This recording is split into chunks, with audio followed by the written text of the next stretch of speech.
Hello champions, मैं हूं कुंवर अमन सिंह, आपका फिजिक्स गुरु भैया। और आज हम लोग स्टार्ट करने वाले हैं फिजिक्स का एक और इंपॉर्टेंट टॉपिक, जिसका नाम है what is the difference between series combination and parallel combination of resistor. और इसी वीडियो लेक्चर में हम लोग सबसे इंपॉर्टेंट बात करेंगे what are the advantages of parallel combination over series combination. तो चलो स्टार्ट करते हैं मेरे भाई।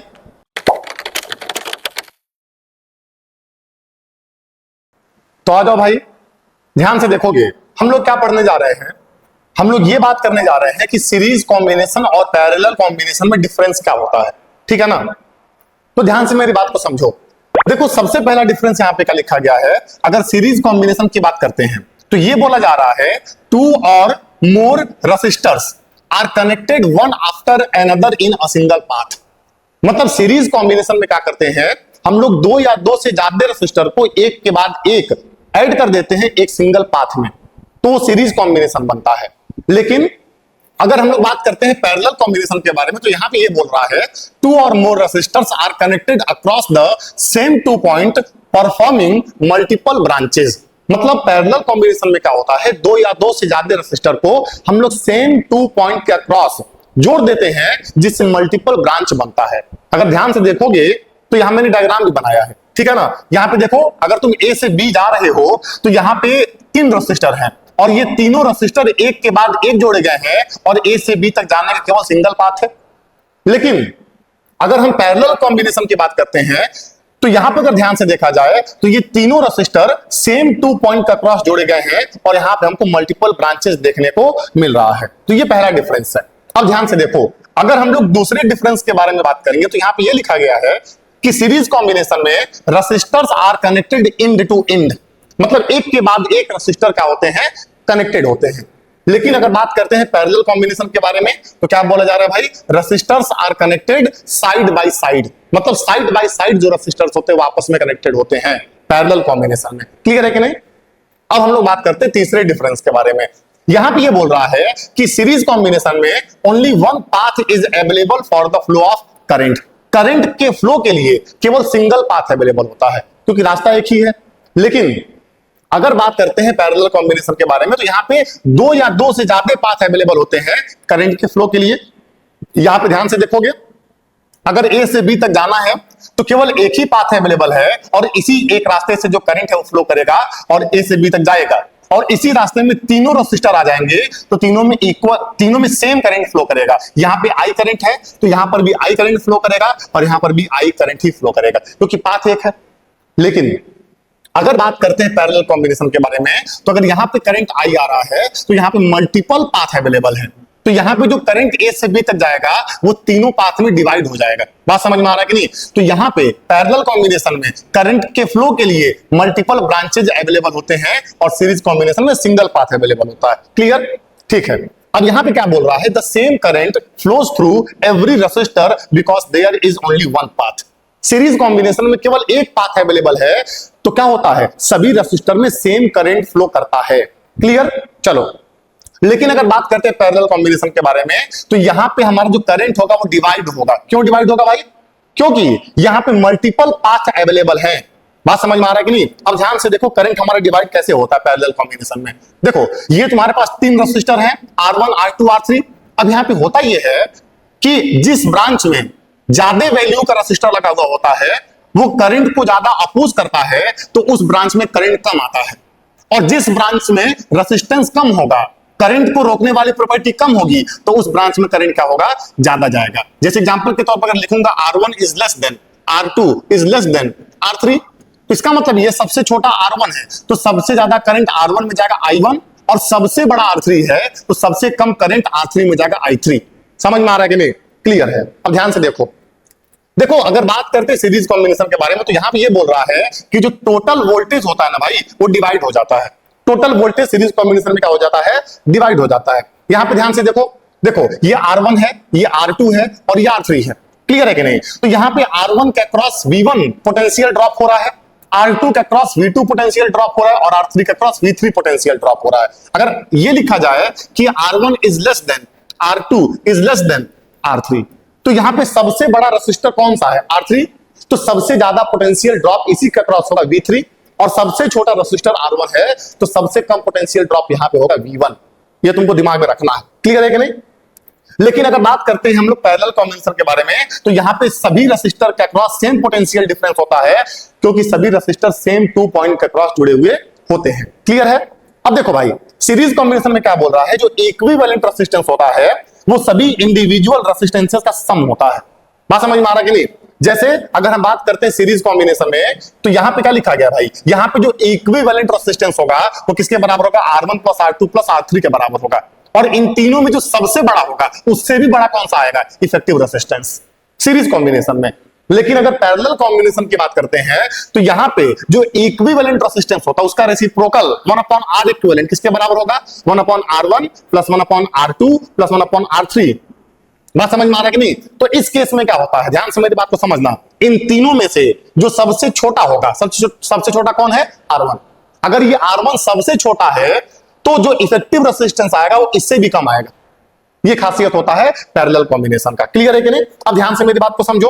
अब आगे बढ़ेंगे यहां पे और भी डिफरेंस के बारे में बात करेंगे। क्या बोल रहा है, सीरीज कॉम्बिनेशन में अगर हम लोग और ज्यादा रेसिस्टर को ऐड करते हैं तो उस केस में जो इफेक्टिव रेसिस्टेंस, जो टोटल रेसिस्टेंस, वो इंक्रीज हो जाता है। बात समझ में आ रहा है कि नहीं?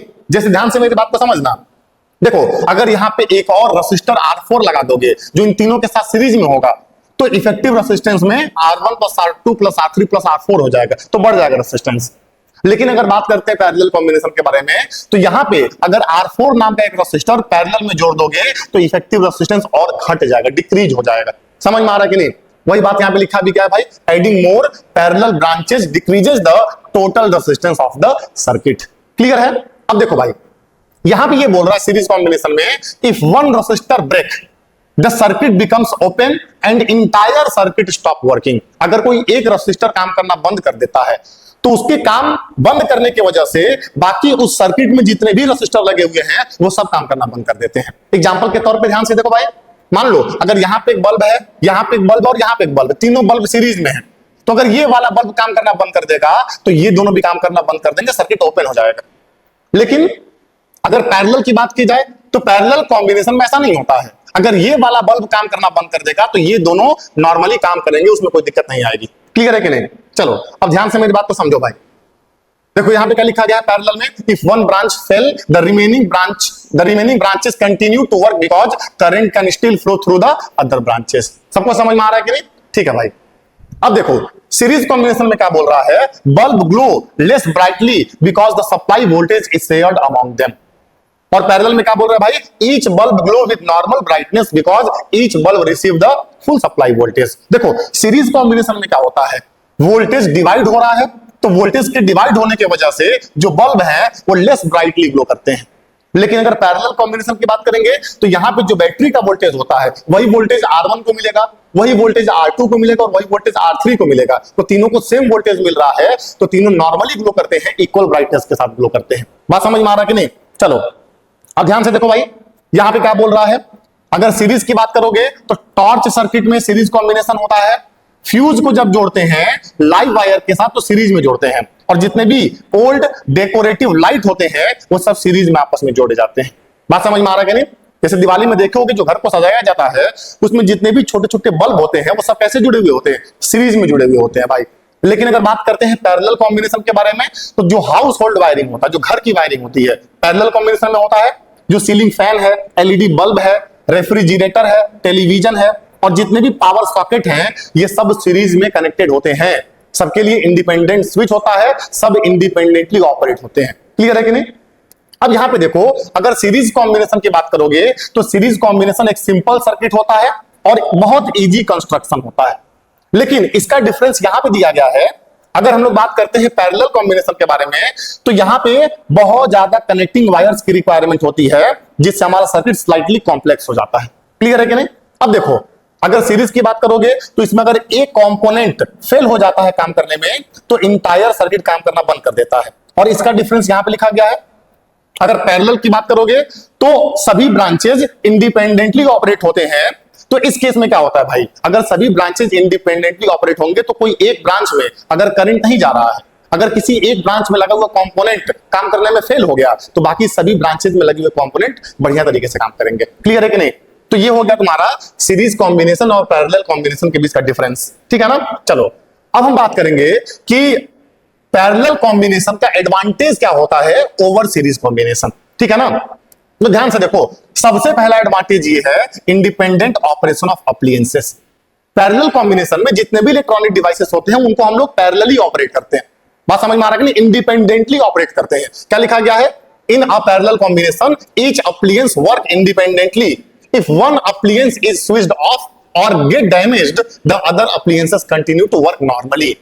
पैरेलल कॉम्बिनेशन में सभी जो डिवाइसेस होते हैं उनके लिए सेपरेट स्विच होता है। सभी को इंडिपेंडेंट तरीके से हम लोग ऑपरेट करते हैं। अगर कोई एक को स्विच ऑफ कर दो या कोई एक काम करना बंद कर दे तो बाकी आराम से काम करते हैं। क्लियर है कि नहीं? अब देखो भाई, यहां पे क्या बोल रहा है, same voltage across each appliance. जो सबसे शानदार बात बोल रहा है कि पैरेलल कॉम्बिनेशन में जितने भी अप्लायंसेस पैरेलली जोड़े गए हैं उन सभी के अक्रॉस सेम पोटेंशियल डिफरेंस होता है। बात समझ में आ रहा है कि नहीं? जैसे फैन है, रेफ्रिजरेटर है, एसी है, हीटर है, ये सब पैरेलली कनेक्टेड हैं तो सभी के अक्रॉस 220 वोल्ट का पोटेंशियल डिफरेंस सेट होता है। बात समझ में आ रहा है कि नहीं? ठीक है, तो वही बात यहां पे लिखा गया है। अब देखो तीसरा एडवांटेज क्या है, failure of one appliance does not affect other. मतलब पैरेलल कॉम्बिनेशन में अगर कोई एक अप्लायंस काम करना बंद कर देता है तो उसे किसी दूसरे अप्लायंस पर कोई असर नहीं पड़ता है, लेकिन सीरीज में इसका उल्टा होता है। अगर ये काम करना बंद कर देगा तो सभी काम करना बंद कर देते हैं। क्लियर है कि नहीं? यहां वही बात लिखा भी, तुम चाहो तो पढ़ लोगे, उसको एक्सप्लेन किया गया है। अब देखो यहां पे क्या बोल रहा है कि पैरेलल कॉम्बिनेशन में सभी अप्लायंसेस पे हमारा इंडिविजुअल कंट्रोल होता है। अगर हम चाहेंगे तो रेफ्रिजरेटर चलाएंगे और हम चाहेंगे तो बंद कर देंगे। हम चाहते हैं कि एसी को बंद करके पंखा चलाएं तो एसी बंद कर देंगे, पंखा चला लेंगे। तो सभी इलेक्ट्रॉनिक अप्लायंसेस पे हमारा कंट्रोल होता है क्योंकि सबके पास अलग अलग सेपरेट स्विच होते हैं, सब पैरेलली कनेक्टेड होते हैं। बात समझ में आ रहा है कि नहीं? Each appliances can be switched on और off separately without affecting the operation of other appliances. Clear है कि नहीं? अब क्या बोल रहा है भाई, parallel combination is suitable for domestic wiring. मतलब डोमेस्टिक वायरिंग में पैरेलल कॉम्बिनेशन ही सुटेबल होता है। जो हाउस होल्ड वायरिंग होता है वो पैरेलल कॉम्बिनेशन में होता है। क्या बोल रहा है भाई, since every appliances get the required voltage and operate independently parallel combination is used in house hold electrical wiring. तो हाउस होल्ड इलेक्ट्रिकल वायरिंग में सभी इलेक्ट्रॉनिक डिवाइसेस आपस में पैरेलली कनेक्टेड होते हैं। बात समझ में आ रहा है कि नहीं? तो हम लोगों ने भाई अपना पूरा क्लास खत्म कर लिया है। हम लोगों ने सीरीज कॉम्बिनेशन और पैरेलल कॉम्बिनेशन के बीच में डिफरेंस पढ़ लिया और हम लोगों ने ये पढ़ लिया कि पैरेलल कॉम्बिनेशन का एडवांटेज क्या होता है ओवर सीरीज कॉम्बिनेशन। तो उम्मीद करता हूं कि भाई तुमको ये पूरी क्लास समझ में आई होगी। तब तक के लिए stay connected, stay educated. Thank you very much. मिलते हैं अगले वीडियो लेक्चर में।